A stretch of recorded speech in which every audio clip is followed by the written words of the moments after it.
Hi there! Today we're going to show how to get free software through Windows Powershell. At first, you have to open Windows Powershell and run it as an administration, then write the following command in the PowerShell panel.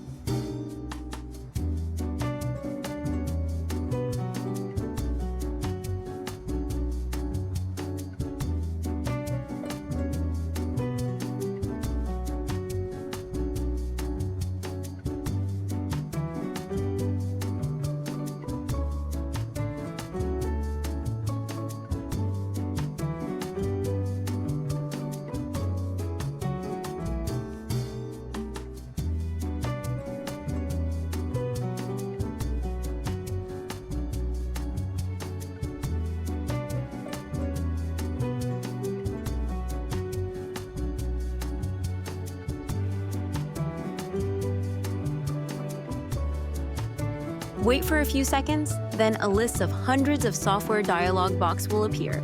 Then select the desired software and click on Install.